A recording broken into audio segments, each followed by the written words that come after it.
Hello viewers, আসসালামু আলাইকুম। আরেকটি গুরুত্বপূর্ণ টপিক নিয়ে আলোচনা করতে আসলাম।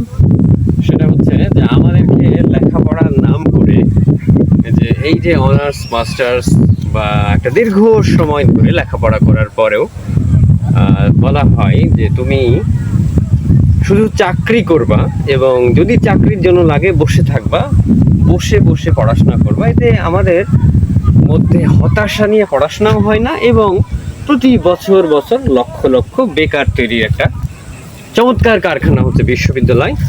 বিশ্ববিদ্যালয় থেকে বিশ্ববিদ্যালয় কিন্তু আমাদেরকে কোনো প্রকার কোনো মানে দক্ষতাও তৈরি করে দেয় না যে আমি এই সেক্টরে এই কাজগুলো শিখবো, বরং শুধুমাত্র সার্টিফিকেটধারী হই কিন্তু সবাই মোটামুটি বেকার থাকে। অথচ এই জায়গায় আমাদেরকে যদি ছোট থেকেই লেখাপড়া কেউ শিখতে চাইলে তাকে ওয়েলকাম, সে লেখাপড়া শিখুক, পাশাপাশি কাজ করুক, চাকরি করুক, কোনো কিছু একটা শিখুক।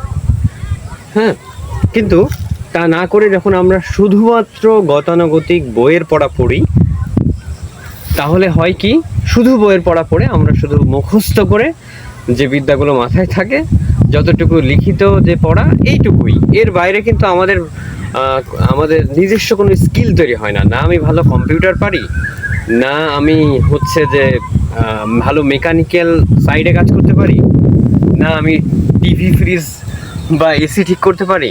আমার কোন দক্ষতা বা যোগ্যতা আছে? আমি কাপড় তৈরি করতে পারি, আমি চুল কাটতে পারি। সিরিয়াসলি, তার মানে আমার কোনো দক্ষতাই তৈরি হয় না। তার মানে আমরা গতানুগতিক যে পড়াশোনা করি, এটা কিন্তু খুবই হাস্যকর একটা পড়া। এবং আমাদেরকেও বারবার সমাজ পরিবার থেকে এবং বলা হয় যে কোনো ছোট কাজ করলেই যে এই কাজ তোমার করাই যাবে না, তোমাকে বিরাট চাকরি করতে হবে, এইটা একটা ফাঁকা বলি। বরং আসলে যে কোনো কাজই হোক না কেন, ছোট্ট কাজ হোক, সেটা যদি সে দীর্ঘ সময় ধরে করে, যে পরিবারের সন্তানই হোক না কেন, সেই কাজ, ছোট কাজ কিন্তু এক সময় অনেক বড় হয়ে যাবে। এবং আরেকটি ব্যাপার যেটা বলতে চাই, সেটা হচ্ছে যে আমরা যারা এখন একটা 30 অতিক্রম করেছি, 30 বছর অতিক্রম, দেখা যায় অনেকেই আমাদেরকে বলে যে যারা এখন 40, 45, 50 বছর বয়স, তারা কিন্তু এখন উন্নতি করে একটা জায়গায় গেছে। আমাদেরকে দেখে ভাবে যে আমরা মনে হয় এই বয়সে 30, 50 আপ করে এখনই জীবনের শাইন করে ফেলবো, অনেক বড় লোক হয়ে যাবে। এইটা কিন্তু ভুল ধারণা। প্রত্যেকটা মানুষকেই কিন্তু উন্নতি করতে একটা লেভেল পর্যন্ত যেতে হয়, 40, 50 সময় লাগে। আমাদের যে লেভেল, আমরাও কিন্তু ওইদিকেই আগাচ্ছি। আমরা কিন্তু সামনে অবশ্যই ভালো করবো ইনশাল্লাহ। আমাদেরকে ওই সময়টা দিতে হবে।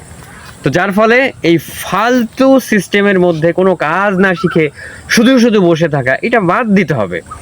দিয়ে ছোটোবেলা থেকে, হাই স্কুল হোক, কলেজ হোক, বিশ্ববিদ্যালয় হোক, ছোটোকাল থেকে কোনো একটা হাতের কাজ শিখতে হবে।